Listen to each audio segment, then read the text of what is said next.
New York City began a new era in nutritional warnings this week. On chain restaurant menus, it is mandating new salt warning labels beside food items that exceed the recommended daily limit of 2,300 milligrams of sodium. That has kicked off a court fight.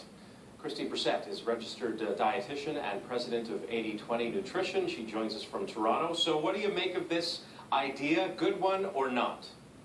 I think it's an excellent one, Scott, because it's absolutely reasonable for there to be a warning label next to menu items that have more salt than is recommended in an entire day in just one item or one meal. We need to know this information. Do you think that this is going to become a trend throughout the United States? I mean, New York has taken the first step here. They have. I certainly hope so. New York has been a trailblazer in this area by starting off with calorie counts on menus, banning trans fats, and they've really been an excellent role model for the rest of the country. Okay, tell us why these warning labels are necessary. What is it about salt that's so bad?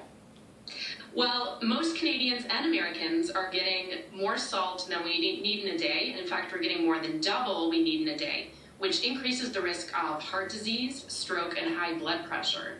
And it's the same for children. In kids' meals, Canada was among the highest in terms of sodium that's in these meals. And so this actually causes damage to blood vessels, leading kids to have high blood pressure. So this is a significant public health issue. A significant issue. It is definitely on the radar with the biggest city in the United States taking this step. But what about Canadian cities? Do you think that kind of labeling is going to come here?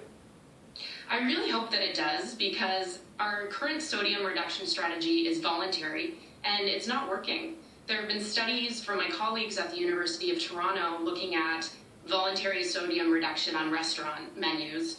And what they've seen is that restaurants from 2010 to 2013, some of them lowered the amount of sodium in certain meals, others increased the amount of sodium on menu items. And so what happened was the percentage of meals that provided more sodium than we need in a day stayed the same since we announced this sodium reduction strategy. So it really needs to go from voluntary to mandatory for us to see a difference. We'll see if that comes here. Christy Brissette, registered dietitian. Thank you very much. Thanks so much, Scott.